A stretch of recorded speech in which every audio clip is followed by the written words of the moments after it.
es un mal tiempo para los cómodos y para los que no quieren gastar energía, porque este mundo te obliga a estar permanentemente anticipando, aprendiendo, cambiando, y eso es consumir energía y eso es incómodo. Ser inteligente tiene que ver con tener buena capacidad de aprender. O sea, no solamente con saber muchas cosas y aplicarlas, sino con muchas veces dejar de hacerlas y aprender otras nuevas y estar continuamente en ese mundo dinámico de hago cosas, pero quizás mañana no sirvan y estaré aprendiendo otras que sean distintas de las que soy hoy.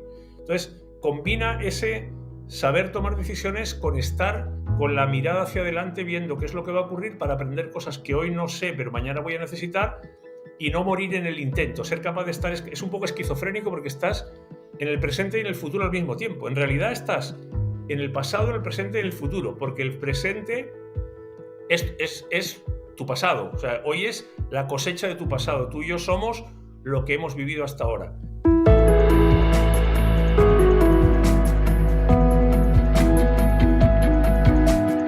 Hola amigos, ¿cómo están? Un capítulo más de Está Cabrón, pero sí se puede. Hoy los invito nuevamente a que le den like a nuestro producto, que se suscriban a nuestro canal para que tengan toda la información, todos los eventos que hemos hecho, los capítulos que tienen grabados, que están ahí, y que tengan mucho más información de todo lo que hacemos. Hoy tenemos un invitado que me da mucha envidia dónde está y me da mucha envidia lo que sabe, y hoy venimos a compartirlo. Y la verdad que para mí, Javier, es un tema muy inteligente, ¿no? Porque vamos a hablar de inteligencia en cualquier tipo de formato y de sabor y de color, de lo que influye en el aprendizaje, lo que influye en la inteligencia, en el cumplir retos, en el superarte, que, y bien lo platicábamos ahora fuera del aire, se puede llevar tanto a empresas, que es como la parte medular que Javier Martínez tiene, pero también es transversal, como tú dices, o sea, que puede llevarse a la casa, se puede llevar. Gracias que estás con nosotros desde San Sebastián, España. Insisto, con toda la envidia, pero bueno, algún día estaremos por ahí haciendo algún en vivo. Gracias, Javier, que estás con nosotros. No, gracias a ti, Luis, por la invitación, y no te preocupes que cada día falta menos para que tú nos acompañes por aquí a darte un paseíto y a comer bien.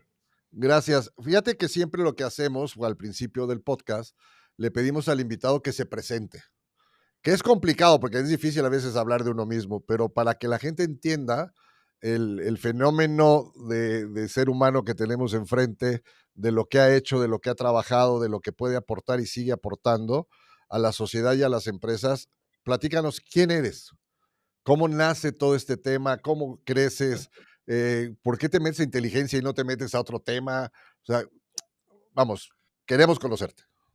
Mira, aunque no te lo creas, esto tiene mucho que ver con México. Tú sabes que México es casi mi país adoptivo. A ver, yo me defino como aprendedor profesional. Yo me acuerdo que hace unos años le dije a mi jefe, tú no lo sabes, pero tú me pagas por aprender. O sea, que lo tengas claro. Pues tú crees que me pagas por otra cosa distinta, ¿no? Yo llevo ya, bueno, como los dos ya llevamos mucho camino recorrido. Bueno, he estudiado un montón de cosas de las que no he ejercido, muchas de ellas, pero yo viví en México del año 90 al 92, en un momento espectacular. Yo en México me lo pasé, y cada vez que voy me lo paso en grande. Y una de las cosas que me llamó la atención en esa época, que yo era bastante más joven que ahora, es que de repente yo no me acordaba de la mayor parte de las cosas que había estudiado. Yo tenía títulos, había ido al colegio, había hecho el último año de high school en Estados Unidos, tenía una carrera, tenía un máster, y sin embargo, cuando intentaba acordarme de las cosas que había estudiado, no me acordaba de nada. Entonces yo decía, aquí hay dos posibilidades: o yo soy tonto, lento, limitado, que puede ser, o la manera en la que estamos haciendo que la gente aprenda no es la manera más eficiente, más natural. Hemos buscado un mecanismo para educar que es económicamente rentable, es masivo, pero seguramente no es la mejor alternativa. Claro, yo pregunté a algunos amigos míos y resulta que nadie se acordaba de casi nada. Y dije, bueno, la explicación de que yo soy tonto no parece que es la más posible.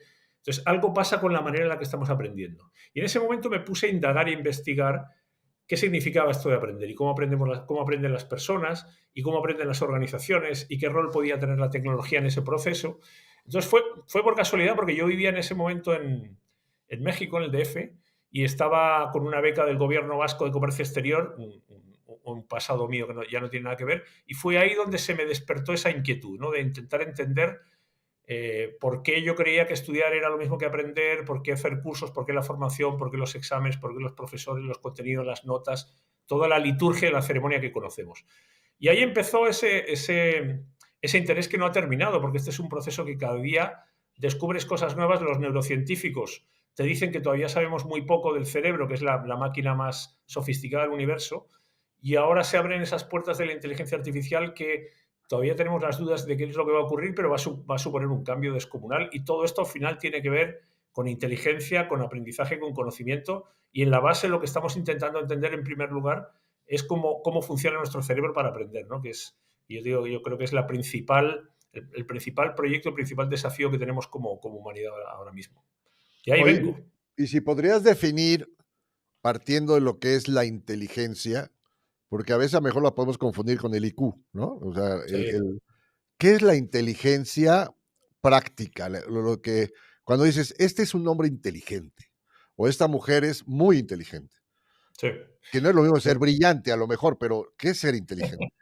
No, mira, eso es una de las primeras cosas que yo me puse a investigar. Como en el siglo XX ha pasado mucha gente antes que nosotros y deberíamos subirnos en hombros de gigantes porque hay mucha gente que se ha hecho preguntas que no son nuevas. Yo me puse a buscar, como siempre. Yo pienso que hay mucha gente inteligente, ha habido mucha gente inteligente de la que uno puede aprender, ¿no? Al final, no hay una definición unívoca y aceptada, una única. Sí que, como dices tú, hay versiones. Durante mucho tiempo nos hemos creído que una persona que sacaba buenas notas en el colegio o en la universidad era una persona inteligente. Aquel que acumulaba muchos datos, mucha información, una persona culta, era una persona inteligente. Yo investigando, y por no extenderme demasiado, yo me fui al origen de la palabra, en latín, inteligentia, que al final se descompone en dos palabras, intus y legere. Y intus legere significa elegir entre. Entonces, una persona inteligente es una persona que elige bien, que en el formato cotidiano, como dices tú, significa tomar buenas decisiones. Entonces, una persona inteligente toma buenas decisiones. Ahora, no toma buenas decisiones por casualidad. Esto no es suerte. Tú no te levantas un día por la mañana y de repente eres capaz de dirigir una central nuclear o pilotar un avión. No, no, no. Tú tomas buenas decisiones porque has acumulado conocimiento, porque tienes conocimiento para. Y tú solo tienes conocimiento si has dedicado un montón de tiempo previamente a aprender. Entonces, para mí, la definición de inteligencia tiene que ver con esa capacidad de tomar buenas decisiones que además tú nunca lo sabes de antemano, porque tú no sabes si una decisión va a ser buena o mala hasta después de haberla tomado y vivir las consecuencias, ¿no? Y hay una segunda acepción que tiene que ver también, pero esto ya es una versión muy personal, ¿eh? Ser inteligente tiene que ver con tener buena capacidad de aprender. O sea, no solamente con saber muchas cosas y aplicarlas, sino con muchas veces dejar de hacerlas y aprender otras nuevas y estar continuamente en ese mundo dinámico de hago cosas, pero quizás mañana no sirvan y estaré aprendiendo otras que sean distintas de las que soy hoy.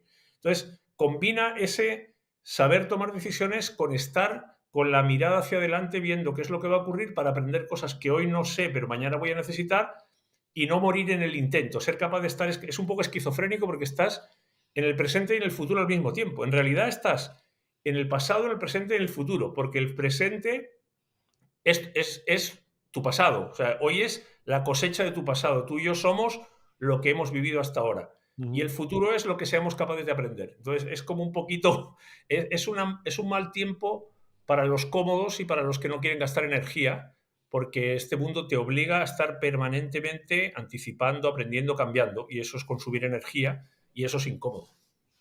Oye, y el tema de hablando de la inteligencia, ¿es como un adjetivo calificativo para personas o para empresas? ¿Que es una empresa inteligente o es una Mm, empresa, o es una persona inteligente? Pero, ¿qué sí. pasa los que no son? O sea, no por eso yo he conocido gente que no es inteligente, pero de repente es brillante. O sea, dices: "Oye, tomó unas tan malas decisiones, pero con una que tomó bien brillante, le cambió la vida". Y entiendo lo que dices, que el aprendizaje apoya mucho este tema, ¿no? Cuanto sabes, es más cercano a que acertes en el tema de tomar una buena decisión. Sí, claro. Pero no todos somos inteligentes. ¿O hay medidas de inteligencia o cómo funciona esto? O sea, yo creo que hay mecanismos, pasa mucho con los intangibles, que, a ver, voy a hacer un rodeo por otro lado. Venimos de un mundo ingenieril. vivimos en un mundo ingenieril. O sea, tú sabes las máximas de lo que no se puede medir no existe, entonces no se puede mejorar, Drucker, Descartes. Hemos vivido siempre en un mundo tangible, donde las cosas pesaban, medían, se podían comprar, vender, transportar, almacenar. Y ese era un mundo finito. Y por eso la competencia nos ha obligado siempre a luchar, porque hemos creído que no había suficiente para todos. Pero venimos de un mundo numérico, ¿sí? Y ese es un mundo ingenieril y masculino. Me hacía gracia cuando tú decías, oye, el perfil de nuestro programa está cada vez yendo más hacia un público femenino. Bueno, el mundo está dirigido por ingenieros hombres.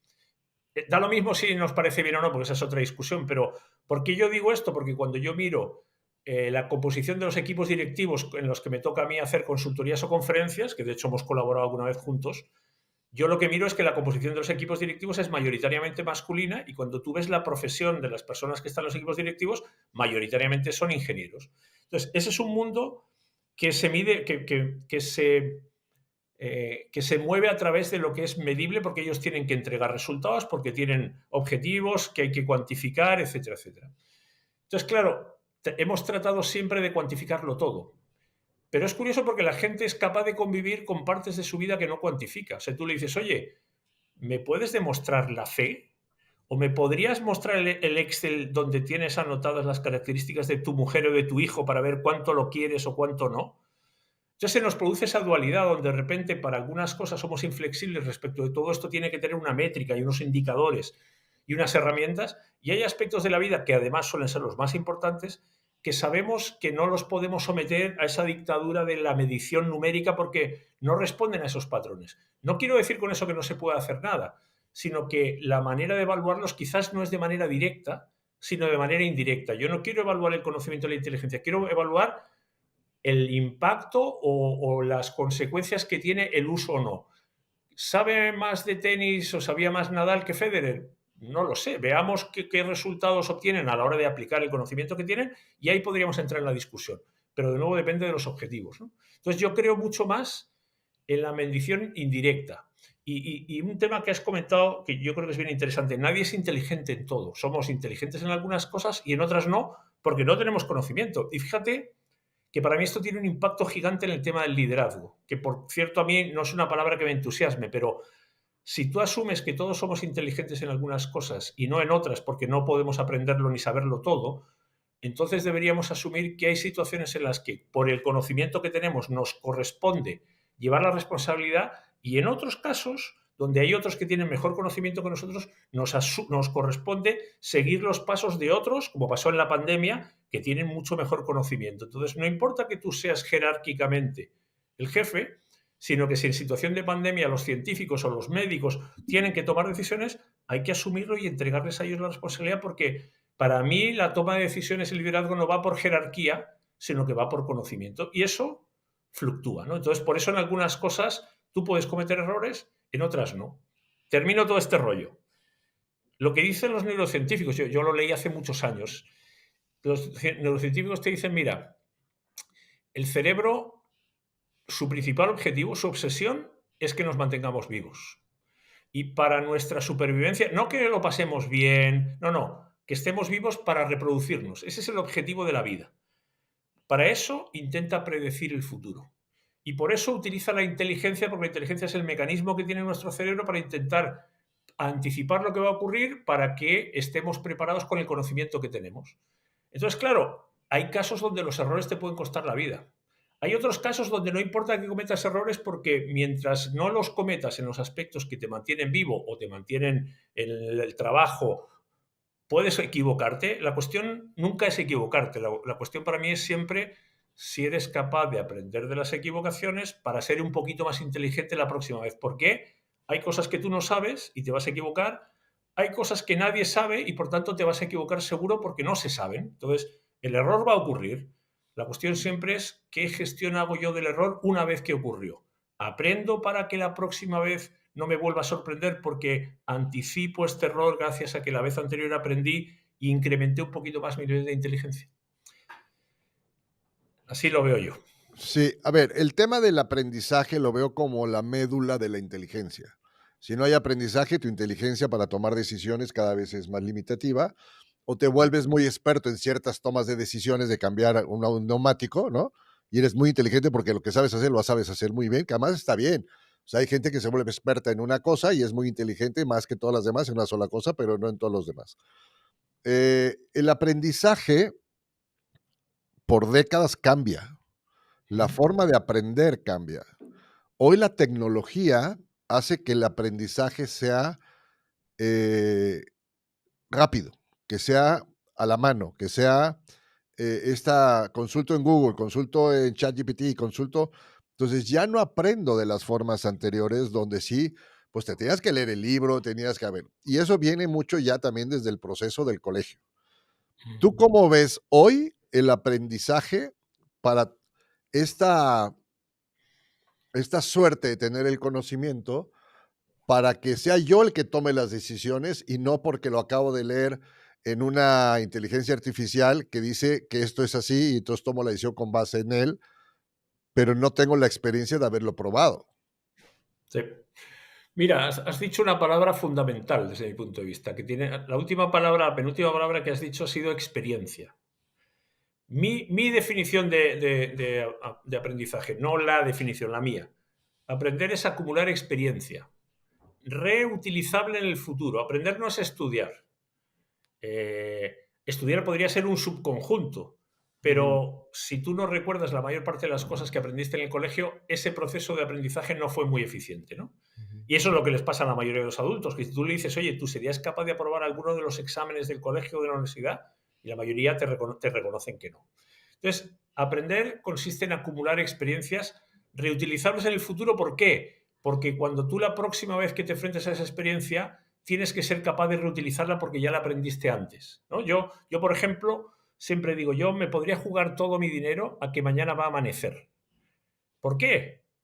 Bueno, porque yo llevo 59 años viendo amanecer. ¿Por qué? Porque lo he aprendido y lo reutilizo cada vez que lo necesito y lo recuerdo. Aprender tiene mucho que ver con recordar, ¿sí? Entonces, fíjate que si el aprendizaje tiene que ver con experiencias, para que alguien aprenda, yo lo tengo que someter a una experiencia. No basta con que lea o con que escuche o con que mire, está muy bien, pero no es suficiente. Tengo que probar, tengo que experimentar y ojalá, y aquí hago un pequeño paréntesis, para mí el error es el principal detonante gatillante del proceso de aprendizaje, porque cuando tú te equivocas en algo que quieres conseguir, no puedes evitar intentar explicarte por qué te estás equivocando, porque está pasando algo distinto de lo que tú esperabas. ¿Sí? Entonces, quieres entender por qué y te haces la pregunta, preguntas a otros, investigas, pruebas de nuevo hasta que lo consigues. Entonces, ese es un ciclo permanente de fijarse un objetivo, desarrollar una estrategia, intentarlo, obtener un resultado y si es distinto, intentar explicarme y aprender. Ese es el proceso que, ojo, todos los bebés de que nacen utilizan esa estrategia para aprenderlo todo, a caminar, a hablar, a todo.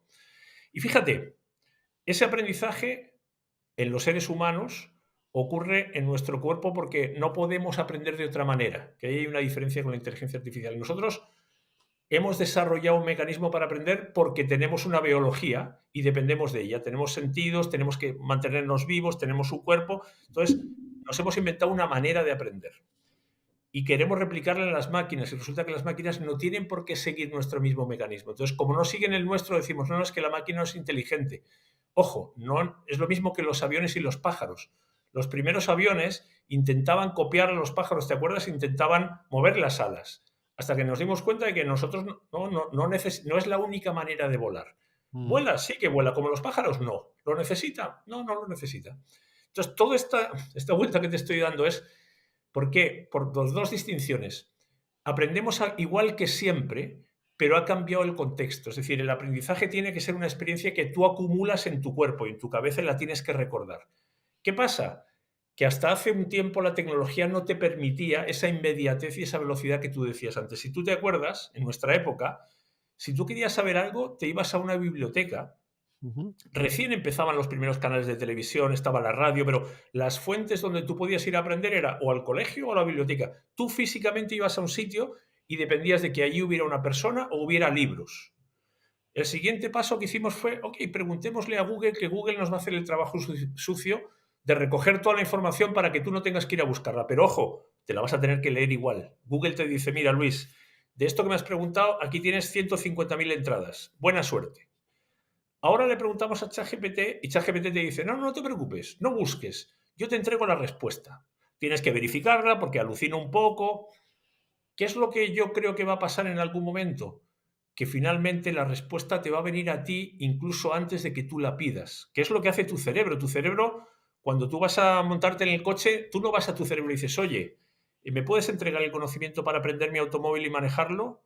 ¿Y para ir a la oficina? No, tu cerebro dice, ah, Luis, estás en el auto, quieres ir a la oficina, estás en Ciudad de México, esto es lo que tienes que hacer. Y te lo entrega y no se equivoca. Mm. Entonces, fíjate que lo que ha ocurrido es que el aprendizaje es el mismo. Ocurre en nuestro cuerpo, biológicamente no podemos acelerar las cosas. Los seres humanos necesitamos 9 meses para nacer, años para que madure. Lo que pasa es que nuestro entorno nos está facilitando cada vez más el acceso a información. Y eso nos está generando un problema porque el volumen de información que hay es gigantesco. Y nuestros 86.000 millones de neuronas son las mismas de siempre. Y las 24 horas del día son los mismos de siempre. Ujú. Entonces, ¿cómo mantenemos el foco? ¿Cómo prestamos atención? ¿Y cómo procesamos un caudal que nunca habíamos tenido hasta ahora? Y ahí se nos genera el problema de la atención, el problema de la superabundancia de en qué me focalizo, ¿no? Pero si te fijas, desde mi opinión, el proceso no cambia mucho, cambia el contexto y cambian las herramientas. Y ahora, con el mundo de la inteligencia artificial, cambia el que hasta ahora los únicos que aprendíamos éramos nosotros. Ahora resulta que hay una tecnología que nunca existió, que aprende sola y puede hacer las cosas que hasta ahora solo podíamos hacer nosotros. Nosotros no podíamos delegar el trabajo mental, delegamos el físico. Primero a los animales, luego a las máquinas. El trabajo mental nunca lo delegamos. Y ahora se lo estamos delegando a una IA que aprende sin que yo le diga lo que tiene que hacer y que lo hace como lo hago yo. Y claro, eso nos genera un desafío gigantesco. Y que además que el aprendizaje que durante muchos años, que nos tocó a nosotros y a generaciones de muy cercanas antes de todo el tema de la inteligencia, eran aprendizajes que teníamos propios y aprendíamos personalmente y íbamos tomando decisiones con lo que habíamos aprendido. Y hoy tomas las experiencias de terceros Ujú. para tomar tú la decisión de acuerdo a lo que, si sabes hacer la pregunta correcta, pues te va a decir la experiencia es este y este, y entonces, pero nunca va a ser algo que tú viviste, sino algo que leíste. Y Es eso es verdad. un tema de cambio de formato de cómo aprender. Tú Sí. eres un experto en el manejo de asesoría en empresas. ¿Tú cómo ves hoy el tema de la inclusión de los nuevos, la nueva fuerza laboral que está entrando ya con una mentalidad diferente, en donde ya no está produciendo lo que estábamos acostumbrados, donde el talento es diferente, donde yo quiero trabajar de diferente forma, donde yo utilizo las herramientas, o sea, donde viene este choque generacional? Tú sabes, en México el 90 y tantos por ciento de las empresas son de alguna forma familiares y entonces hay un choque de generaciones. Sí. ¿Cómo percibes tú en Latinoamérica, en México, en España, esta inclusión de la nueva fuerza laboral hacia futuro de las empresas? Porque al final es un cambio que tiene, bueno, hay gente que sale de trabajar y hay gente que entra a trabajar, pero estos que entran traen una revolución en la cabeza que no está, el jefe no sabe cómo manejarlos. ¿Cómo llevas esto con las empresas? Sí, esto es un choque de planetas y de meteoritos y de galaxias, porque efectivamente bajo el mismo techo convergen paradigmas radicalmente distintos, que yo creo que nunca. A ver, cada generación siempre es diferente de la anterior y la anterior siempre considera que la nueva va a terminar con todo y es un desastre. Eso ha pasado siempre. Lo que pasa es que yo creo que hoy se cuestionan cosas que históricamente nunca se habían cuestionado con la misma intensidad. Fíjate, déjame ponerte un ejemplo que a ti seguro que te ha pasado. Eh, yo cuando era pequeño, en mi casa, yo no preguntaba, a mí no me preguntaban qué quería comer, se comía. ¿No? Ni siquiera te voy a decir que a los padres les hablabas de usted, porque yo conozco gente que sus padres los hablaba de usted y ahí se establecía una distancia, un respeto, Y una jerarquía. una jerarquía, efectivamente. Bueno, hoy, si yo pido pizza, yo tengo que negociar la pizza que voy a pedir, porque todo el mundo espera opinar y quiere que se tengan en consideración sus opiniones. No te voy a decir que puedan decidir, pero esperan ser escuchados. Y justamente en el enunciado de la pregunta que hacías, fíjate que estamos pasando a un mundo de hiperespecialización en el que yo voy a esperar tener una oferta a mi medida. O sea, yo ya quiero estudiar lo que yo quiero estudiar y quiero comer y quiero ver la serie el día que yo quiero. ¿Te acuerdas que antes la serie era una vez a la semana cuando la televisión decía que era la hora que Mm. era? No, no, no. Yo quiero ver y además lo quiero parar. O sea, estamos llegando a un punto donde las personas tienen unas expectativas. Y ojo, no me parece mal, pero esto hay que administrarlo porque el mundo no está preparado para eso. Cada uno espera llegar a una empresa y espera contribuir. Y muchos de ellos esperan llegar seguramente mucho más rápido y a tomar decisiones de lo que están preparados, pero ahí se produce ese choque entre una manera de funcionar histórico, tradicional, que no ha funcionado mal porque esas empresas existen y una empresa que existe hay que presentar los respetos porque significa que tiene clientes que creen en ellas y tiene una historia con gente que viene con otras expectativas, que quiere aportar, que ya no quiere ser el becario que trae el café, que quiere evolucionar, que además quiere compaginarlo con su vida personal y que quiere hacer deporte. Entonces, administrar todo eso es muy complicado porque significa justo lo que estábamos diciendo antes, ese liderazgo distribuido versus ese liderazgo jerárquico. Y estamos muy acostumbrados a que, oye, para que tú llegues aquí, tienes que hacer toda esta carrera igual que la hice yo. Y resulta que ahora el mundo ya no va así, ya se acelera y sobre todo pasa una cosa, pasan un par de cosas. Las personas yo creo que en general están mucho más dispuestas o yo creo que tienen más herramientas para, para buscar su propio camino. O sea, antes yo Ujú. creo que incluso esto era un tema cultural, ¿eh? Era educativo, o sea, mucha gente se le educaba para encontrar un trabajo o bien como funcionario público o bien en una gran empresa y tienes tu vida resuelta y estarás toda tu vida en una empresa. Y hemos conocido mucha gente que estuvo 30, 40, No, 50 años en bueno, la misma organización. claro. Hoy en día eso es muy difícil que ocurra. ¿Y qué pasa? A mí me lo han dicho, seguro tú lo has oído también. Te llegan directores de recursos humanos de empresas que te dicen, oye, he hecho una entrevista con un joven para contratarlo y ya no termina la entrevista diciéndole yo, ya te llamaremos para venir. La entrevista termina con ellos diciendo, ya os diré si me interesa venir a trabajar aquí. Entonces, se ha equilibrado porque las personas dicen, ok, yo he invertido, me he educado, he gastado un montón de tiempo, esto es lo que traigo. ¿Qué me ofreces tú? Y estamos en igualdad de condiciones y negociemos. Entonces, claro, administrar todo eso es un desafío gigante porque yo creo que cuestiona en la línea de flotación la estructura, el organigrama, los poderes, los roles, porque ahora es el conocimiento el que manda. Esto es lo mismo que pasa en un equipo de fútbol. El que más cobra no es el presidente, no es el que está arriba en la jerarquía. Seguramente en el organigrama está para acá abajo, pero es el que mete los goles y el negocio depende de ese. Entonces, estamos en esa transición que yo creo que nos va a costar mucho y eso lo estamos viviendo en las familias, no solamente en el mundo profesional, eso se ve en el plano familiar, con la relación con tus hijos. O sea, es una transición que yo creo que nos va a costar un poquito aceptarla porque los que están por arriba, los que tienen más años, asumen que tienen una serie de condiciones adquiridas que ahora mismo se están poniendo en cuestión y es muy complejo en realidad. Oye, las empresas, los corporativos, para quien tú trabajas, me imagino que tu cliente interno es el área de recursos humanos, en mayor parte, ¿es correcto? O sea, participa en recursos humanos, no solo, pero sí. Recursos humanos es parte del equipo. ¿Y si los ves con cara de susto? O sea, ¿los ves con cara de que esto no sé cómo llevarlo? Porque ellos tienen un aprendizaje de la práctica, gente que lleva 20 años de director de recursos humanos o 10 años de director comercial, o sea, todos aquellos que dependen de su personal y de repente encuentran gente mucho más capacitada en tema de inteligencia artificial, gente que son expatriados, que tienen otro idioma, que tienen otra forma y otra educación. Encuentras gente de edades donde ya puedes contratar gente de 22 años que te hacen cosas maravillosas en ciertas áreas. Encuentras un desarrollo de perfiles diferentes. El otro día platicaba con un alto director, bueno, un director de recursos humanos de una empresa muy grande, que dice, es que ahora ya no hay que contratar por género, porque si es hombre, mujer y los directivos y todo lo demás, es por la energía masculina o femenina que requiere cada uno de los puestos. O sea, no vas a poner en mercadotecnia a alguien que es una energía radical, que para eso está bien, a lo mejor un contador, un auditor, pero tienes que elegir de esa forma. Entonces ha cambiado la empresa. ¿Qué es lo que más te piden a ti con base en lo que tú has vivido, de lo que te solicitan? ¿Qué es? ¿Cuáles son las necesidades a cubrir a corto plazo en este sentido de urgencia de que, pues, tengo rotación de personal? La gente que llega me dice: "Yo te busco", ¿no? En lugar de decirle: "Yo te aviso", te dice: "Pues déjame ver si me parece, porque estoy viendo otras cosas", que Sí, quieren home office, ¿no? O sea, porque viven sí, a su aire. ¿Qué sí. pasa? O sea, ¿qué es lo que más te pide a ti la gente que tú les ayudas a intentar a resolver? Sí.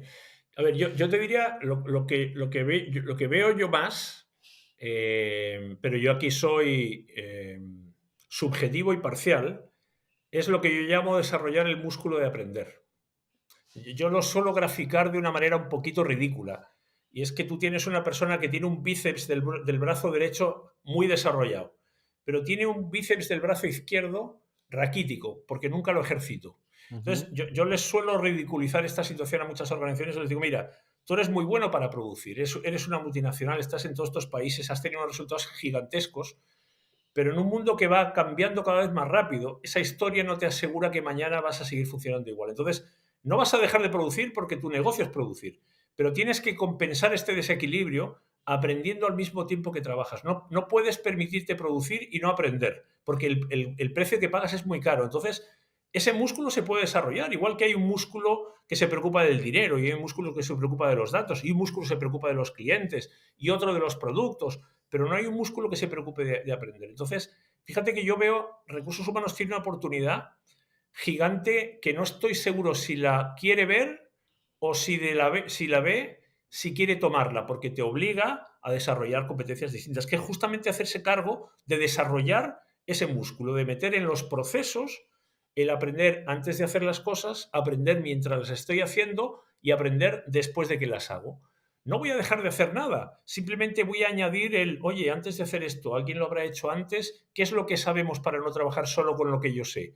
Mientras estamos ejecutando, ojo, dediquemos un poquito a recoger lo que ha pasado, qué ha salido distinto de lo esperado, por qué, cómo lo hemos corregido. Y al final entregamos no solamente el resultado, también lo que aprendimos con la respuesta a la pregunta, si lo volviéramos a hacer, ¿lo haríamos igual o lo haríamos distinto y qué cambiaríamos? Entonces, no cambia tu negocio, cambia que estás pendiente no solo de lo que haces, sino de lo que estás aprendiendo, porque si mañana pasa algo distinto, empiezas a estar mejor preparado que otros. Entonces, yo veo eso, esa conciencia. Claro, tus cursos de formación son una manera de reaccionar, pero es como decías tú, es insuficiente. ¿Por qué? Porque el ritmo es tal que yo no puedo esperar a que dentro de 3 meses haya un curso de IA generativa. No puedo, lo tengo que hacer ahora, hoy. Y además, ese conocimiento está ya en cualquier parte. Tú decías antes, yo para tener empleados los tengo que tener físicamente en mi oficina. No, yo puedo tener empleados virtuales en cualquier lugar del mundo si me están contribuyendo con su conocimiento a mi empresa. Entonces, el,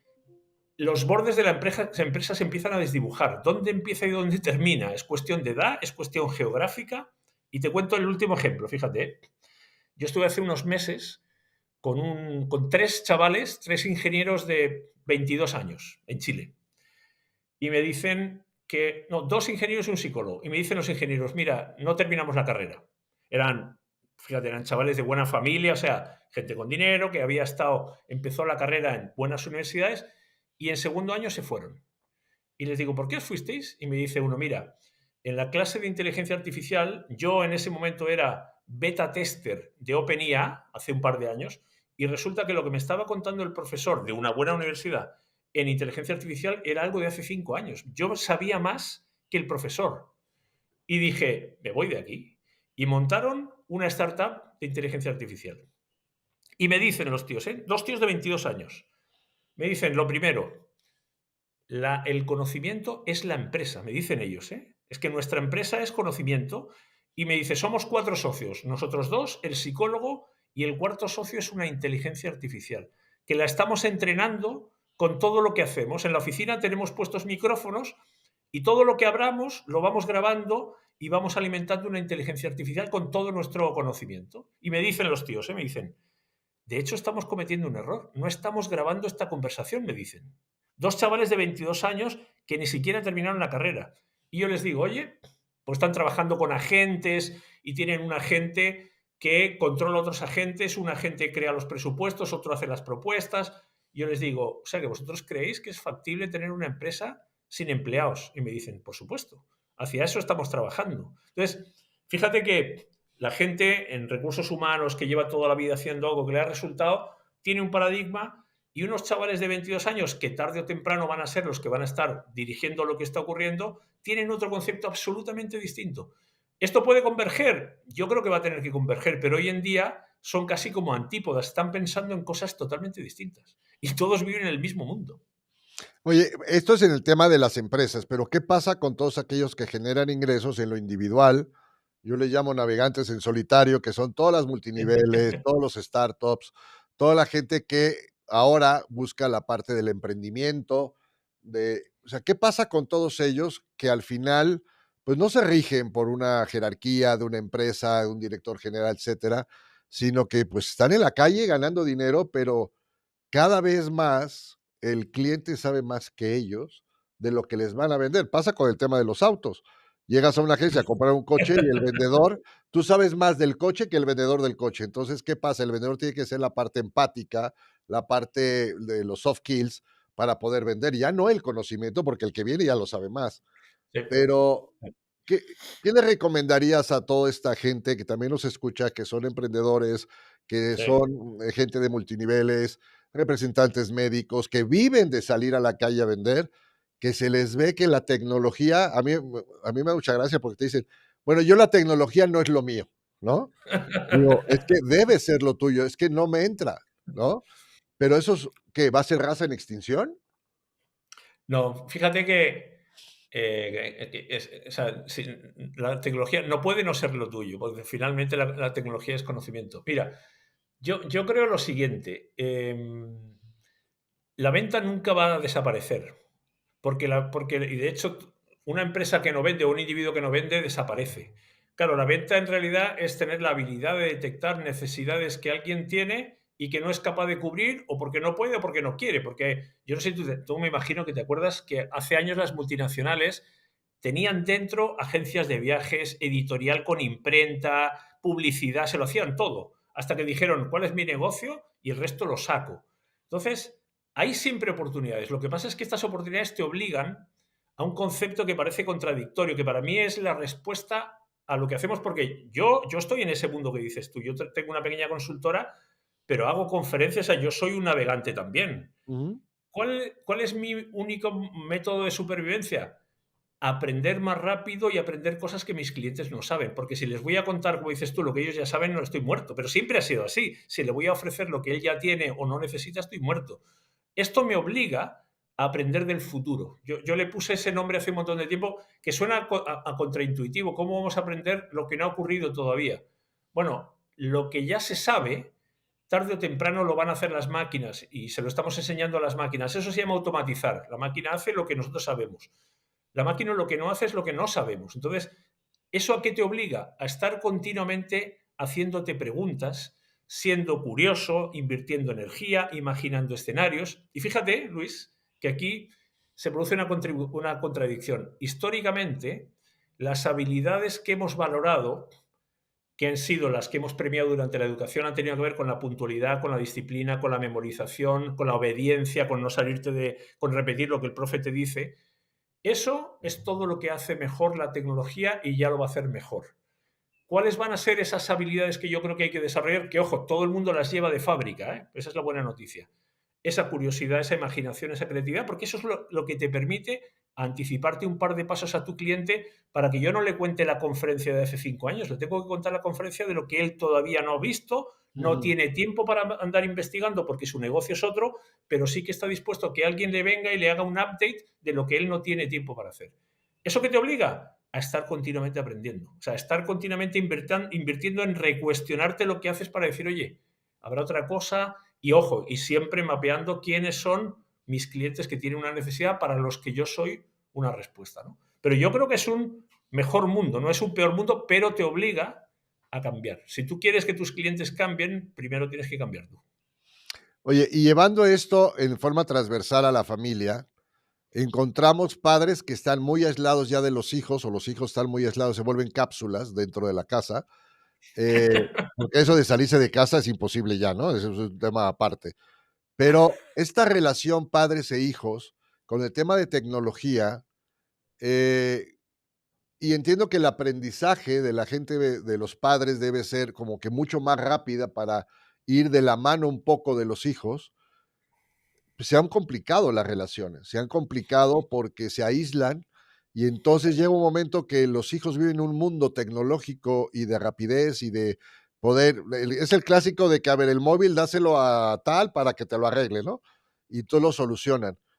¿Tú qué recomendarías a los padres de familia, a esta generación de 50, 55 años, de poder aprender de alguna forma, nunca a la escala de lo que hacen los hijos, pero cómo acercarse para no perder esta relación padre-hijo y no terminen los hijos, es que mamá, tú no sabes, es que papá, no, ¿para qué te lo explico si no lo vas a entender? Me cuesta recomendar porque yo esa situación yo la vivo todos los días en Y mi yo, casa. Yo tengo dos hijos aunque tengan 20 y 18, para mí son adolescentes y, y esa convivencia es muy compleja. Y yo creo que el mundo efectivamente se ha complejizado. Esa ejemplo que yo ponía antes de pedir la pizza, antes era más fácil gobernar porque había menos que discutir, estaban mucho más marcados los papeles. Tenías menos libertad, pero era más controlable, era más predecible lo que pasaba. Ahora, en el momento que hay más variables, el mundo se vuelve más impredecible. Llega la tecnología, llega que hemos incrementado la libertad, la posibilidad de acceder a bienes, hemos creado muchas más oportunidades y se ha vuelto un entorno mucho más complejo. Yo soy muy pro tecnología y soy muy poco de prohibir y mucho más de confiar. Pero esto es complejo. Yo sé que no es aplicable en todos los casos y yo mismo lo vivo, como te digo, en mi propia carne, ¿no? Yo creo que la mejor herramienta educativa es el ejemplo. Pero puta que es jodido, porque tú puedes dar ejemplo y puede que no pase nada y tienes que persistir y puede que pasen años hasta que las cosas ocurran porque es muy difícil obligar a que la gente haga algo si no está convencida de ello. En el ujú. colegio nosotros hemos sido expertos en hacer como que creíamos en Dios o como que estábamos atendiendo en clase o como que respeto y por dentro sabíamos que no era verdad. Yo prefiero las cosas mucho más abiertas. Yo prefiero confiar sabiendo que en la confianza te van a surgir problemas, va a haber gente que no lo va a entender, que te va a decepcionar, pero yo prefiero partir de ese paradigma. Pero como te digo, es un proceso complejo porque primero tú tienes que estar muy seguro, tienes que persistir, tú tienes que decir, no, no, no es lo que yo digo, es lo que yo hago, te invito a que lo hagas, hay que persistir en el tiempo y luego, y yo creo que ese es un aspecto interesante, ¿eh? Hay que reconocer que nuestros hijos saben más que nosotros en determinadas cosas. Históricamente los padres siempre sabían más y los hijos no podían hacer nada y era como algo que se arrastraba por los siglos de los siglos. Tu hijo y tu padre estaba a punto de morirse y todavía te daba lecciones. Hoy en día no. Hoy en día tus hijos saben más, igual que tú les has enseñado, ponerte en el papel de alumno para que ellos te enseñen, yo creo que debiera ayudar a afianzar esa relación. Pero, bueno, aquí hay tantos casos como personas hay, ¿no? Yo creo que hay oportunidades asumiendo que el mundo es bastante más complejo y que, ojo, y no quiero dejar de pasar este mensaje, ¿eh? Todavía estamos aprendiendo a usar la tecnología. A mí me gusta mucho la metáfora de los hermanos Lumière. Cuando surgió el cine, lo primero que hicieron los hermanos Lumière y los primeros que empezaron fue usar una nueva tecnología con una mentalidad antigua. Grababan obreros a la salida de una fábrica o grababan obras de teatro porque todavía no se había inventado el lenguaje del cine. Nosotros, con Internet y con la IA, estamos todavía aprendiendo. Y en esa transición sufrimos porque estamos usando cosas sin saber para qué, de repente nos estamos yendo a los extremos, con las redes sociales nos ha pasado lo mismo y yo creo que vamos a necesitar un tiempo hasta que las dominemos. Y en ese proceso nos cuesta y nos cuesta mucho. Amigos, ya lo vieron, está cabrón, pero sí se puede. Al final, el manejo de la inteligencia, que como bien dice Javier, es la toma de decisiones, que no puede haber toma de decisiones sin aprendizaje, y el que más aprende es el que mejor toma decisiones. El aprendizaje hoy viene de muchos lados, viene mucho más inmediatez, porque hay herramientas que te dan mucho aprendizaje de terceros, pero no de lo que uno vive. Las empresas ya se dieron cuenta, no es un tema de México, es un tema global, en donde hay una diversificación muy clara en los perfiles, en las formas, en las contrataciones.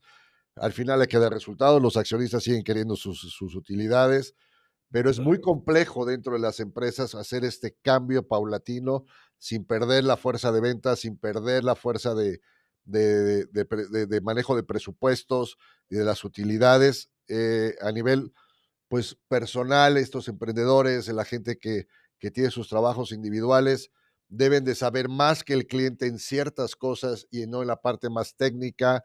Y en los padres y familia, bueno, pues el consejo que yo me llevo tuyo es: trata de que ahora sean ellos tus maestros, los hijos, y tú seas alumno para poder tener una comunicación mucho más cercana, y eso habla de humildad. Es Sí. bajarse un poco del tema, decir, lo que supe, lo supe porque así me tocó saberlo, pero hoy cada vez estoy más lejos de la realidad de Sí, ellos, y entonces enséñame, pero no me digas, o sea, no me lo hagas, dime cómo lo tengo que hacer, enséñame cómo lo tengo que hacer, eso es. y puede mejorar muchísimo. Este es un poco el resumen. Creo que la experiencia y el aprendizaje que tiene Javier puede ser muy útil para empresas en el tema de hacer metodologías internas, de poder ir viendo el futuro, como tú dices, es ir adelantándose a tomar decisiones a futuro, que va a venir de una forma mucho más rápida a lo mejor, Sí. pero siempre con nuevas tecnologías. Entonces ya estamos aprendiendo una y ya se nos acabó la otra, y entonces tenemos que adaptarnos, pero lo único que les digo es una realidad, que es el mundo cambió. En tema de aprendizaje, en el tema de toma de decisiones, en el tema de la inteligencia, este músculo que tú hablas de ejercitar, tenemos que ejercitarlo de una forma diferente. Y sí está cabrón, pero sí se puede. Javier, ¿qué mensaje le darías a todo nuestro público hablando de todos estos temas como mensaje final? Fíjate, mira, me tomo de tu mantra, de que está cabrón y si se puede, justamente porque yo creo que la actitud es un conocimiento. Fíjate que la actitud se aprende. Yo no conozco a nadie que no tenga actitud ante nada. Sí conozco gente que tiene actitud ante unas cosas y otras no, y conozco climas organizacionales que promueven o que censuran la actitud. Entonces, yo creo que justamente la actitud está dentro, o sea, todo el mundo la tiene. La cuestión es que cada uno lo dirige hacia aquello que le importa. Y según lo que tú preguntabas antes, si tú eres capaz de encontrar aquello que te interesa, luego la actitud sigue después, es el motor que te empuja. Entonces, es cosa justamente de eso. Busca, ubica lo que te llama la atención, lo que te importa, para lo que estás dispuesto a invertir tiempo y esfuerzo, y con eso no te puede ir mal. Es que es imposible. No llegarás a ser Messi, no hace falta ser el campeón del mundo. Te va a ir lo suficientemente bien como para que tengas la vida que estás buscando. Así que actitud para él sí que se puede. Javier, ¿dónde te puede encontrar toda la gente que nos escucha y nos ve? ¿Redes sociales, libros? ¿Dónde te pueden encontrar? Pues mira, yo tengo una página que se llama javiermartinezaldanondo.com. Ese Aldanondo vasco es el filtro entre los que, para los que no sean diestros. Y luego estoy en LinkedIn. Si me buscan Javier Martínez Aldanondo, me van a encontrar en LinkedIn. Publico casi todos los días. Publico un artículo todos los meses desde hace casi 20 años. Sobre todo LinkedIn, algo en Twitter, la página que te he dicho, y luego soy socio en una consultora en KnowledgeWorks, que me van a encontrar también, knowledgeworks.com, seguro que me encuentran. Vale, al final siempre terminamos y le preguntamos a nuestro invitado algo como: si tú llegas ahora a casa y abres un cajón y te encuentras tu fotografía cuando tenías 15, 18 años, ¿qué le dirías a ese Javier de lo que le espera en la vida? De hecho, esta mañana he visto una foto mía, no de con 15, pero tampoco con muchos más. ¿Qué le espera en la vida? Le esperan oportunidades. Que todo depende de cómo se las tome uno. Yo sé que no es lo mismo nacer en un sitio que en otro, y yo sé que la genética influye, pero al final lo que más influye es el uso que tú haces de las cartas. Al principio puede que no te toquen las mejores cartas, eso es algo que quizás no está en tu mano, pero cómo juegas esas cartas es lo que hace la diferencia. Y ahí hay mucho de responsabilidad tuya, y para mí la herramienta ahí es aprender. Hoy en día nadie puede decir que no aprende porque no tiene dinero ni porque no tiene tiempo. Es un tema de interés. Si quieres, hoy el conocimiento está disponible. Y si acumulas conocimiento, puta, te puedes hacer imprescindible para lo que tú quieras. Entonces, eso, la oportunidad la tienes delante, aprovéchala. Javier, gracias por estar con nosotros en este podcast. Un saludo, un abrazo hasta San Sebastián. Gracias que nos diste este espacio para poder platicar de este tema que estoy seguro que va a ser un antes y un después para mucha gente que pueda entender que esto es verdad, que es cierto y que hay gente experta como tú que los puede ayudar siempre a mejorar su calidad empresarial, su calidad organizacional, su vida personal como empresarios y la vida también como familia. Gracias, Javier. Gracias que estuviste con nosotros y gracias. Está cabrón, pero sí se puede. Nos vemos en el próximo capítulo. Gracias, Javier. Gracias a ti, Luis. Chao, bye.